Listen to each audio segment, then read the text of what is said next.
Hello everybody and welcome to the Duel Links Character Collection Series Part 7. This time we are unlocking all characters in Vrains World. First though, we have to unlock the world itself by summoning 5 fire monsters.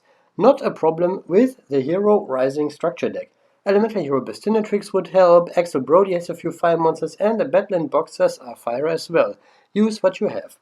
Our starting character is Soulburner. There is Playmaker. Don't worry, we'll get him. But first we make it to stage 6 to grab the Gore. Soulburner beats him, special summons twice in that duel and we link summon 3 times in total. The Gore is the gong of this world, needed for some stage missions on our way to stage 10. Also his starter deck comes with a very important farm card. To make myself clear, you can get set card with super rare tickets, but I cherish a free copy quite a bit. So naturally I wanted to unlock him early. This happens before tackling almost any characters in the other worlds. As I wanted Soulburner's level 11 Super Ultra card ticket for Thunder Giant, I leveled him up a few times, getting the Link Monster Salamangreat Sunlight Wolf in the process. Fun fact, if you have at least 2 copies, a bunch of fire effect monsters and Soulburner's starting skill for Heat Leo, you can link summon repeatedly. Link summons are special summons, so if we link summon 3 times, we can unlock him in a single duel. Once I have him, I give Gore some experience because one of his level up cards is Goki Jet Ogre, a helpful stepping stone to Goki the Great Ogre, which we have to summon quite a few times for stage missions. Also, Gore gets more deck slots when leveling up, and I can make a second deck full of warriors and the capacity to summon Goki the Great Ogre, again for stage missions. Having 2 decks allows me to just switch between them instead of changing my deck after each duel. With a warrior deck, it is easy for the Gore to summon 6 warriors in a single duel against anyone for the lifetime skill Goki's Comeback. On the topic of lifetime skills, Soulburner can get 2 as of now, Salamandra and Phoenix for winning a duel with fire monsters only and a Burning Roar after summoning Heat Leo twice in the same duel. The Link monsters I play here were mostly obtained from opening free card packs as a sort of campaign was going on at that time. You can special summon Kachikochi Dragon and Dark Rebellion for the 2 special summons in this duel and summon Heat Leo against 3 different standard duelists to unlock the Gore. You don't need 500 Link monsters. Gore unlocked onto stage 10. Our first mandatory character is Playmaker. He shows up at stage 10 and Soulburner has to beat him. A lot of talking before and after the duel, but the duel itself against a level 10 opponent should be easy, and for the 3rd time we don't have to use a single gate key. Playmaker is needed for each of the remaining characters, so we have to get him next. In preparation for Blue Angels and Ghost Girls unlock, we need some playable Cybers monsters, so leveling up Soulburner for Jack Jaguar and especially Playmaker is helpful to get my hands on Cybers monsters. And while I am leveling Playmaker up, I could go for any of his 5 lifetime skills. We have another Yuma situation in that this character is named Playmaker and but I only refer to them as Playmaker because saying the entire thing every time gets old quickly. I acknowledge I's existence and all, but I want to keep it simple. The next character we want to unlock once we have Playmaker is Blue Angel. From now on, the characters in this world are a lot harder to unlock, starting with her. Playmaker comebacks her at level 30, beats her with 1000 or less life points remaining, Link summons 3 times in a single duel against her, gets 4000 attack points in, and wins a duel against her with only Cybers monsters. Strap yourself in, this unlock is going to take a while. She spawned in at level 10, so we have a free attempt. In this first of 3 duels, I want to win with 1000 or less life points left and inflict 4000 points of battle damage with 1 attack. I could and probably should have gone for 3 Link summons, but I forgot. Classic. I can do that in the Cybers only duel, so who cares? Decode Talker and some other Link monsters in my extra deck require effect monsters as materials, so I picked the highest attack level 4 effect monsters in my collection, ignored the ones with downsides, and built the deck. That's the reason you see Sylvan Blade Defender and even Winged Rhinos from the very beginning makes a comeback. The low life points, like usual, I am going to achieve with hieroglyph lithographs. For a comeback, you would not even need those, as her tricksters deal minuscule effect damage to you, lowering your life points a tiny bit. She also plays Blue Medicine, increasing her own life points. So, as long as you don't touch her life points, you can build your board and prepare for the finishing turn. Relying on her tricksters is not consistent as she does not always play them. Blue Medicine can be inconsistent as well if she does not have space in her spell and trap zones to play it. First turn open arm strategy against level 10 Blue Angel works fine, but we don't need a comeback victory, instead going to 1000 life points, and for that hieroglyphs are one of the more consistent methods I know. When it comes to 4000 damage, Obelisk seems obvious. However, Decode Talker gets 500 attack points for every monster it points to. With just 2 linked monsters and 2 spike shields, we would be there. It is not a stretch to say that my spike shields will do the trick for me in this duel. Power of the Guardians I mentioned before. We don't have them here, but if you do, by all means use them. Ideally 3 copies on the same monster. Slifer with like 5 cards in hand can run over one of her weak monsters for more than 4000 damage. You have options, you'll be fine. We're about to end this first duel with 2 missions cleared. Could have been 3, but it is what it is. I'm happy that we didn't need to use gate keys so far. Already 33% free unlock. Spike shields for massive damage. And we're done. The second duel will be against her at level 20. Suboptimal again, but also free again. This time I won 3 link summons and maybe can win with Cybers only. We'll see how that goes. I got some Cybers monsters from the free pack opening I was talking about earlier. During the same sort of campaign, I opened the structure deck Cyanide Raging for free as well, giving me some more Cybers monsters like Linkslayer. On a previous account, I cleared the Cybers only mission with level up cards alone. It is possible, but I have Linkslayer and the others, so why not use them? You can get away with setting stuff like Angel Trumpeter and any non-Cybers monsters really to protect your life points, as long as you don't normal or special summon them, and as long as you don't attack with them, summoning one Cybers monster to do the heavy lifting is good enough. And you should at least have access to Salamangreat Jaguar from leveling up Soulburner. When it comes to linked monsters, I got some for free as well. Decode Talker and Firewall Dragon are added to your extra deck with the starting skill Storm Axis. I obtained an alternate art Decode Talker as a login bonus, and knowing Konami, they will slap that one and Liquid onto the Lifetimes card list later down the line. Besides that, you can get your own life points low, and the skill adds a random Code Talker monster to your extra deck. Summon it in the same duel you summon Decode and Firewall for 3 link summons in one duel without extra resources. In this duel, I floodgate Trapole her monsters to prevent link summons on her end. I need some more Cybers monsters as link materials before finishing this duel. We will get 3 link summons and the Cybers only win once we're done here.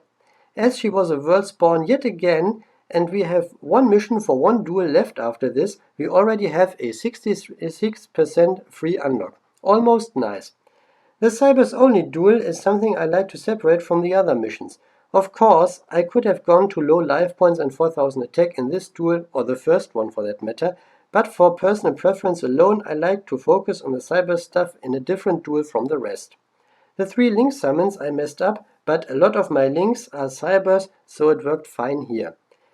She showed up in the world at level 20, so the level 30 comeback was not an option here. What else to do than going for some different unlock missions? We tried to get what we can for free. As far as I remember, there was not much time between the spawns, which made the process of Blue Angels unlock sort of enjoyable. Let me take a look into the near future. Varis will be at least a 3 duel unlock, with 2 of which requiring careful maneuvering.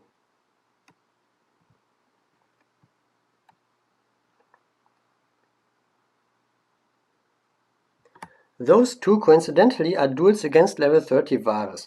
Compared to that, Blue Angels unlock is coming along nicely. This one was another world spawn.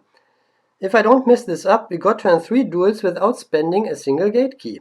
The secret was swapping in between worlds and checking in on legendary spawns. That way I got a number of unlock missions done for free. I do not want to damage her life points until the final turn. Taking minimal effect damage from her tricksters would be ideal to set up the comeback victory. Until this happens, I build my board and prepare for the final turn. Little intermission as Lulu and Rin have an event going on. It will take a long time until they are added to the gate, but there is something I would like to mention. Main account unlock both, and when Lulu is leveled up you get copies of her rank 1 Lyrilusk assembled Nightingale, which is not only generic but also requires 2 or more materials, which is better than Baby Terragon. And it is free. So in the distant future you don't need to spend a ticket on Baby Terragon anymore and can unlock Lulu first, then go back to Zexal World for Alito. When leveling Lulu up, you collect XYZ monsters for one of Yuto's unlock missions, and leveling Rin up will give you synchros for one of Yugo's missions. Nifty! Back to Blue Angel and this duel. We will be done in a short amount of time, like less than a minute. She is doing some Link Monster shenanigans and I need to get rid of them as they prevent me from building field presence. Our life points difference is big enough for Decode to clear them without ruining the comeback situation. She will eventually run out of Link Monsters, and that's when Jack Jaguar's piercing damage comes in clutch. If you play as Blue Angel and beat Playmaker with Trickster Holy Angel, you get the lifetime skill Everything's Ready for Blue Angel. Our next character is Varis. Playmaker beats him twice at level 30 with low life points, summons Decode Talker 3 times and Firewall Dragon once against him, activates a field spell against anyone and beats Varis once with Decode Talker. You could be cheeky and get this done in just 2 duels, being the level 30 ones. In one of them you would use Decode as material for Firewall, send it back with a Feather of the Phoenix and summon the Decode again. In the second duel you'd activate a field spell, summon Decode once more and beat Varis with it. Of course you make sure to have 1000 or less life points in both of those duels. I usually do the 2 level 30 duels and summon a third Decode Talker against him at level 10, activating a field spell in that duel as well. For me, Varis normally is a 3 duel unlock. Let's see how this goes. Open Arms strategy is risky but seems to be working so far. Varis thins out his deck like crazy, so relying on all 3 hieroglyphs is not the best idea, as I might not get them in time. The second issue is his What-Tail Dragon that without any of my protection overpowers me. First order of business is gaining field presence due to the downside of Open Arms, not an easy task. I should not link summon right away, as Decode would only be able to take out one of his monsters, but its 3 materials can run over his entire field. Regardless of what I just said, I summoned Decode early to not forget about it altogether. Also, it's good to have a monster on board he cannot run over. Decode's 2800 attack is a decent wall. Besides that, we continue what we've been doing for a few turns, which is taking out his monsters one by one. Despite the difference in life points, which was intended mind you, you are not in a bad situation. While the duel is going on, I would like to talk about a card trader feature they added recently. It offers certain skills for gold. You've been hoarding gold without thinking about it. Sure, it was part of the card trader system to exchange cards. Apart from that, gold didn't do anything. People said that it was useless. I am glad that they gave gold a new purpose, and said purpose is something I very much appreciate. It was about time something like that was implemented. Which brings me to something else that is kind of new. You can get 3 additional extra deck slots from the lifetimes list. Until Vrains, the requirements were 100 XYZ and 100 Synchro summons. With Vrains, they made it 10 XYZ, Synchro and Link summons each. Recently, they dropped down to just 3. You do not even have to grind for them anymore, as they happen automatically. 3 Synchro summons are 1 antinomy mission, 3 XYZ summons would clear 1 of Rio's missions, and 3 Link summons are done during the Gore's unlock. Of course, you will have your extra deck slots long before then. On to the second duel. 2 missions completed, 2 more almost done, and an easy one left. I'm going to show the second Varis duel because it is slightly different to the one you just saw. No firewall needed, and we only have to summon 1 more Decode Talker. Both level 30 duels were against world spawns, good stuff. In the beginning of this duel I may have forgotten to apply my open arms strategy. Therefore I have to fall back on plan B, like Biroglyph Bitograph. We could switch all monsters to defense, let him run over them and inflict huge damage to our life points. I'm clearly not doing that. When I saw his unlock missions for the very first time, I was worried about the level 30 low life points mission and thought it would be ridiculously difficult. After having done this numerous times, I can assure you that it's fine. Varis seems to be more focused on thinning out his deck than causing harm. He is not overly aggressive. I have 2 ways to make my hieroglyphs work in this duel. Get lucky and draw them in time, or keep up with his pace using stuff like Jar of Greed. Cosmic Cyclone works too, I guess. It is sort of neither here. He is about to get my life points below 3000, I have Cosmic Cyclone and just need one hieroglyph to make it happen. World Current Rate Champion is going to revive itself after a Blade Defender discard and we should be in the clear. What-Tail Dragon sucks, but the decode can run over it. I'm going to use the Cosmic Cyclone shortly before finishing off. In case you missed it and are wondering, I grabbed the Cosmic Cyclone before the Dark Signer Kali unlock in the 5Ds video of this series by using 100 box chips. It took a hot minute to get so many of them, and I received most as a login bonus and campaign rewards. Gate event characters were farmed for experience, and by gathering event points I claimed a few box chips as well. Nowadays, when leveling up some of the new characters, you are rewarded with box chips. Basically, as long as you keep playing the game regularly, they'll give you enough chips. Varis has been defeated, almost been defeated, for the second time, so what would be left after this one? Playmaker using a field spell card against anyone. From the GX video and Hasselberry or Jimbo, you may know that I don't have many field spells to choose from. I picked 2 or 3 that I had, dropped my spells from the deck for them, dueled an easy standard duelist and got a field spell out. Nothing you need to see.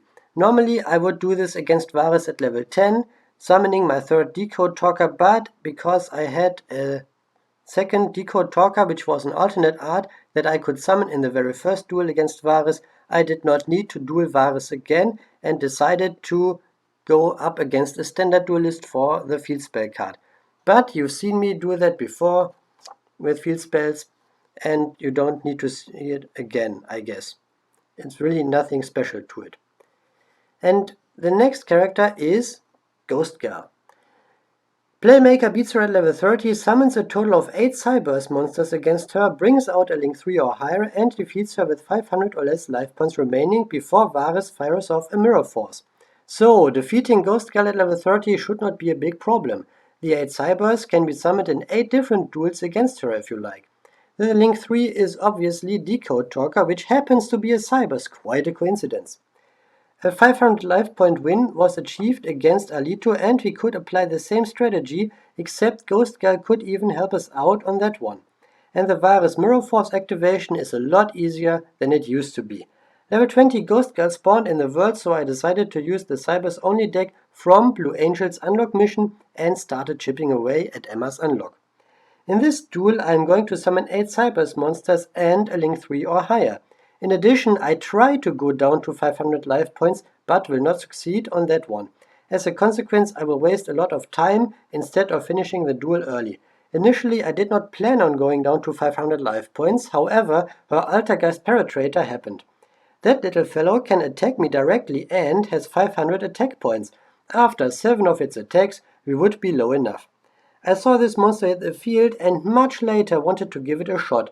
No hieroglyphs in my deck to assist, and unfortunately she did not let Altergeist Penetrator attack 7 times.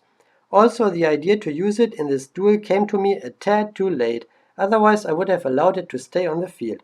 By the way, they gave us another extra deck slot. Now you start with 6 and can increase the capacity to 9. Pretty good, but it caught me by surprise.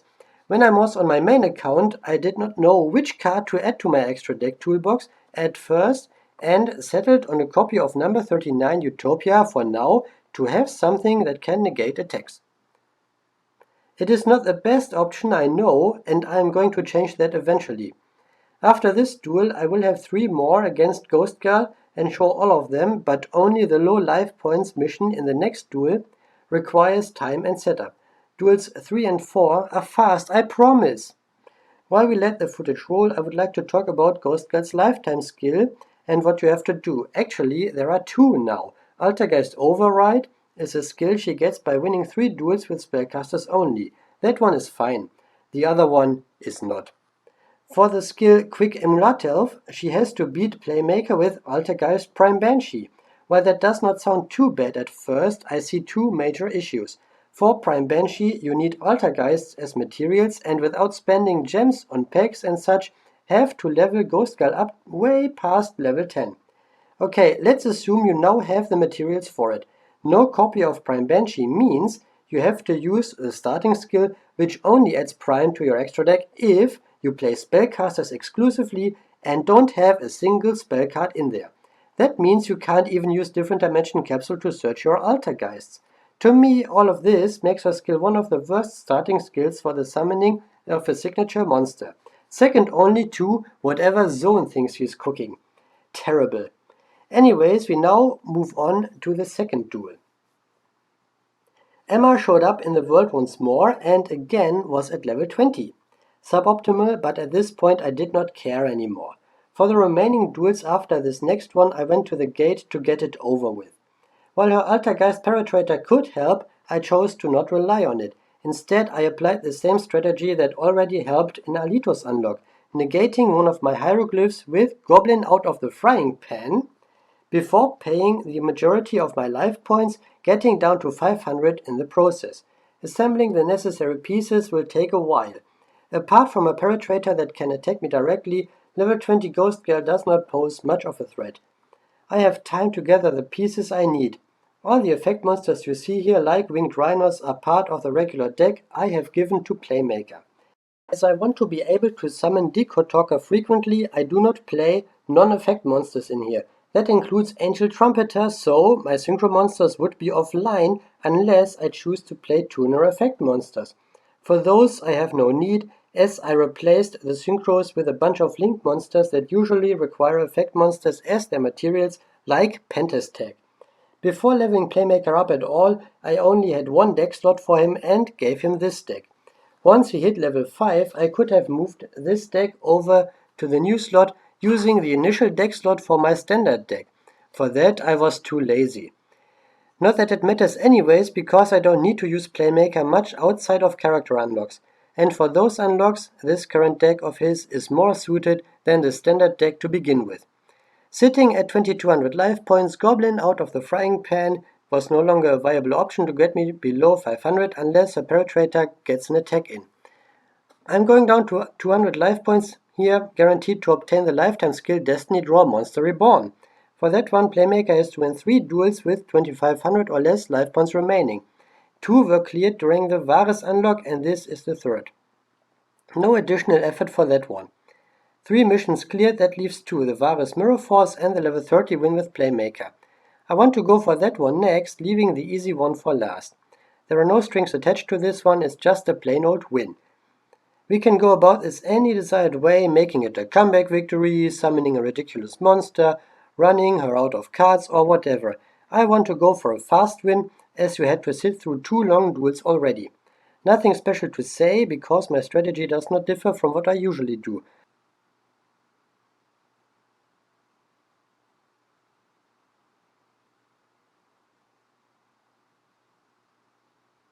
What I like about Vrains World and its character unlocks is that there is no hidden character.